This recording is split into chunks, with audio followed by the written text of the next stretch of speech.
I've done this right, please do it. If you think about the national and the BMA contract letters and the LMC contract letters, they're absolutely spot on in their content, but they're not very friendly, and they do tend to generate a little bit of ill feeling. Consultants, coming back to Theo or to myself saying, what's all this nonsense? Why are they sending these horrible letters?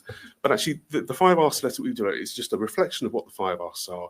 It's signed off by the LMC, by the ICB, by general practice, and by the consultants at the hospital. It's got sign off across the board, and it reflects the strength of the partnership. We are working together. You've not quite done this right. Please, will you sort it out? And the other part of that is that if we do nothing as a hospital team, then stronger imposed approaches may be needed.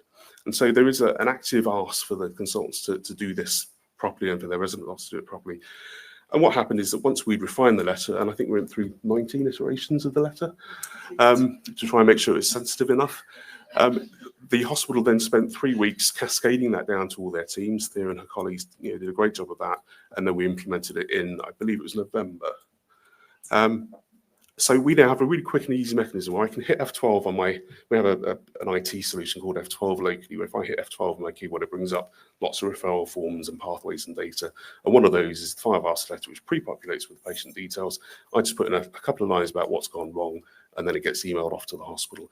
And John Peach, who's the Director of Ops at NUH, looks at all of these requests, makes sure they go to the consultant and makes sure they get acted upon.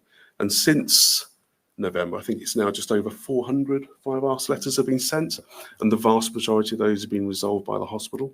So it's a really good way of feeding back, a really good way of getting the work done properly, a really good way of reinforcing the message, this is your responsibility, but also enables us to generate some rich thematic data about those specialties, those teams that are repeat offenders, which enables the hospital to look further into why that's happening. Chance in the room, but I just wanted to give a quick reflections as a local GP working within this system, and about 5% of those 405 ask letters are probably for me alone, to be honest.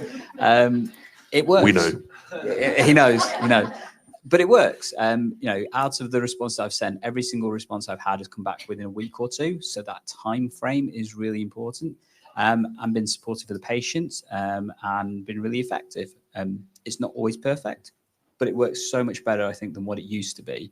And the recognition that there is that interface and that engagement from both sides, I think, is a really powerful thing.